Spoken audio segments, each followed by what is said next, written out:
ہے کہ کن چیزوں سے روزہ ٹوٹ جاتا ہے اور روزہ کو مکروہ کرنے والی کون سی چیزیں ہیں۔ پہلے نمبر پر تو جان بوجھ کر کوئی چیز روزہ کی حالت کے اندر کھا لینا، اس سے روزہ ٹوٹ جاتا ہے۔ اسی طرح روزہ کی حالت کے اندر جان بوجھ کر اپنے ارادے کے ساتھ قے کا آ جانا، قے کرنا، اس سے بھی روزہ ٹوٹ جائے گا۔ اگر بغیر ارادے کے قے آئی ہے تو پھر روزہ نہیں ٹوٹے گا۔ اسی طرح روزہ کی حالت کے اندر اگر ہم بستری کر لی تو ہم بستری سے بھی روزہ ٹوٹ جائے گا۔ اسی طرح عورت نے روزہ رکھا ہوا تھا اور روزے کے دوران اس کی ڈیٹ شروع ہو گئی، یعنی کہ حیض کا خون آنا شروع ہو گیا، تو تب بھی اس کا روزہ ختم ہو جائے گا، لیکن سارا دن اسے روزے کی طرح ہی رہنا پڑے گا، بعد کے اندر دوبارہ قضا کرنی پڑے گی۔ اسی طرح روزے کی حالت کے اندر سگریٹ یا تمباکو وغیرہ کا استعمال کرنے سے روزہ ٹوٹ جائے گا۔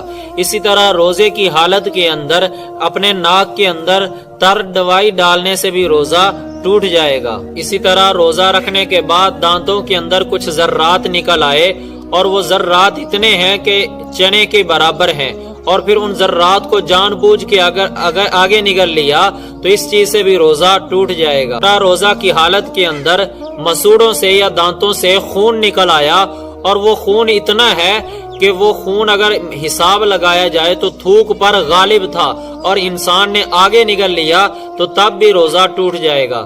یہ چند ایک چیزیں سی جن سے روزہ ٹوٹ جاتا ہے۔ اگر آپ بھائیوں کے ذہن میں بھی کوئی سوال آئے کہ کن چیزوں سے روزہ ٹوٹ جاتا ہے یا کوئی سوال پیدا ہو تو آپ کمنٹ کے اندر مجھ سے پوچھ سکتے ہیں۔ اب وہ چیزیں ہیں جن سے روزہ مکروہ ہو جاتا ہے۔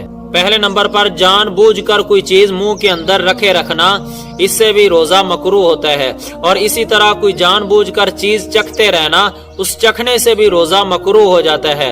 ہاں اگر وہ عورت جس کا شوہر بد مزاج ہو یا سخت ہو تو وہ عورت اپنے شوہر کی سختی سے بچنے کے لیے کھانے کے اندر نمک وغیرہ یا مرچ وغیرہ چکھ سکتی ہے، اس کے لیے جائز ہے۔ اسی طرح روزے کے اندر جان بوجھ کر اپنی بھوک کو ظاہر نہیں کرنا چاہیے کہ مجھے روزہ بہت لگ گیا ہے، یا اس طرح کا الفاظ نہیں کہنے چاہیے، اور اسی طرح جان بوجھ کر تھوک جمع کر کے اپنے اندر بھی نہیں نکلنا چاہیے۔ اسی طرح روزے کی حالت کے اندر بار بار جھوٹ بولنا یا گالیاں نکالنا، یا اسی طرح روزے کی حالت کے اندر دوسرے کے عیبوں کو ظاہر کرنا، تو ان چیزوں سے بھی روزہ مکروہ ہو جاتا ہے۔ اسی طرح صبح اٹھا ہے اور یہ ناپاک ہے، احتلام ہوا ہے یا اس پر غسل واجب ہے، پھر اس نے سحری بھی کھا لی، سحری کے بعد بھی جان بوجھ کر تاخیر سے نہایا ہے، تو یہ جان بوجھ کر تاخیر کرنا مکروہ ہے۔